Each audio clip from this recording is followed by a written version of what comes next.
Kita perlu mengikuti Pilpres ini untuk membela Islam. Caranya yaitu memilih presiden yang paham Islam. Calon presiden 3 itu yang paham Islam itu hanya satu, yaitu yang nomor 1, namanya Anies Baswedan.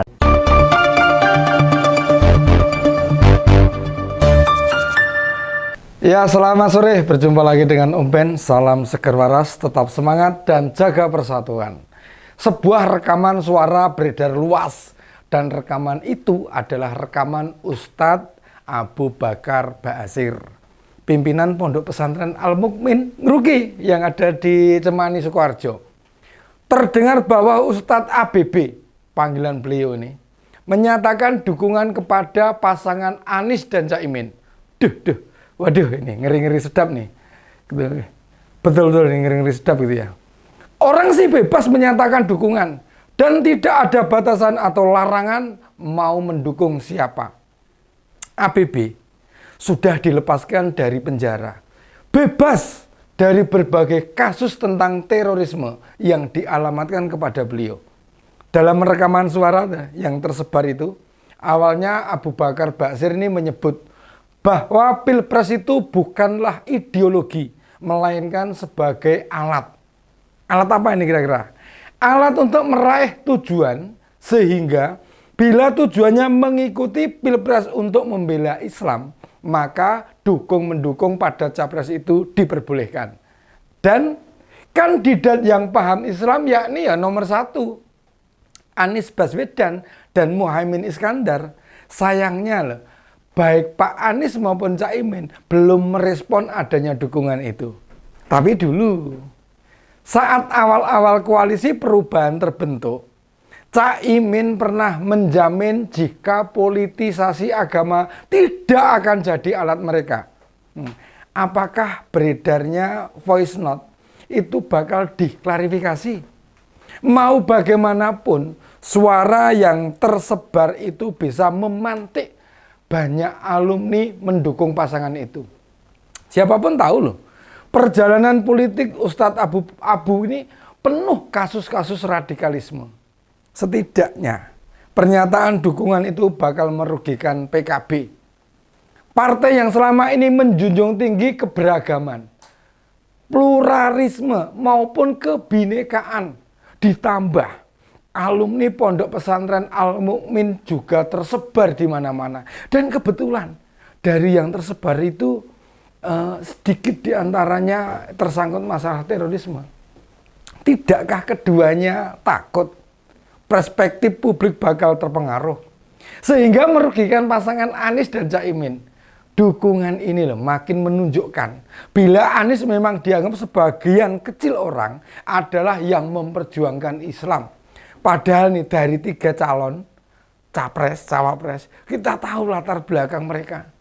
Siapa sih yang tidak beragama Islam, capres kita itu? Siapa sih yang berani memerangi Islam? Siapa sih yang bakal memusuhi Islam? Ya nggak ada yang berani. Kenapa ABB bisa menarasikan membela Islam? Islam yang mana? Islam yang mana itu? Narasi begini justru merusak politik Indonesia. Dan pemilih mesti disadarkan jangan terbawa-bawa dengan apa yang disampaikan ABB.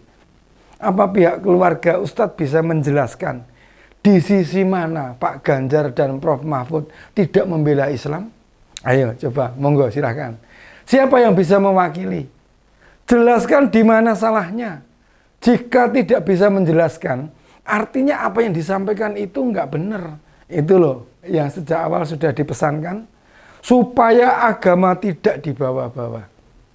Dulu, tahun 2019, waktu kampanye Pilpres berlangsung, ada 3 perempuan yang ditangkap di sebuah wilayah di Jawa Barat. Mereka terekam video lagi kampanye door to door, menuduh-nuduh bila Pak Jokowi menang, menjalankan syariat Islam akan dibatasi. Faktanya sampai sekarang gimana? Berjalan begitu saja. Dulu begitu Ustadz Abu keluar tahanan tanggal 17 ikut upacara bendera. Sebelumnya dia itu salah satu orang yang mengharamkan hormat bendera dan menyanyikan lagu Indonesia Raya. Rupanya itu hanya cari muka saja, bukan tindakan yang dilakukan dengan kesadaran, dengan penuh kesadaran. Mau bagaimanapun, sistem demokrasi pemilihan langsung dimanfaatkan orang-orang yang sentimen kepada agama untuk mencari keuntungan. Jangan sampai terulang. Agama ditunggangi kepentingan-kepentingan politik. Dulu awal-awal Anies ditunjuk jadi capres. Dia sering melakukan pertemuan berawal dari sholat jemaah di masjid. Sholatnya tentu tidak masalah. Hanya agenda itu loh diumumkan dimulai dari masjid sebuah daerah. Otomatis pendukung langsung menyerbu masjid itu. Meminta salaman, terus kemudian foto. Lantas Anies kemudian dipaksa berbicara. Itu dalih saja, supaya bisa menggunakan tempat ibadah untuk konsolidasi. Nih, memangnya Pak Ganjar dan Pak Mahfud nggak sholat di masjid? Ya sholat juga. Tapi datangnya mereka ke sebuah kota, tidak dipusatkan di tempat ibadah. Sebab jelas aturan melarang hal itu. Dan bukankah kita tahu secara pribadi Pak Ganjar dan Prof. Mahfud pada Islam bagaimana? Bu Atikoh itu cucu seorang kiai besar di Banjarnegara. Prof. Mahfud dari Madura. Dengan pemahaman agama yang sangat lengkap. Pengetahuannya lengkap. Pengetahuan agamanya bila diadu dengan Pak Anies tidak akan kalah meski jadi menteri nih. Namun sering mengisi kajian-kajian agama Islam, khotbah Jumat. Beliau orang terdekat almarhum Gus Dur, presiden keempat, yang sekaligus mantan ketua PBNU itu. Artinya apa?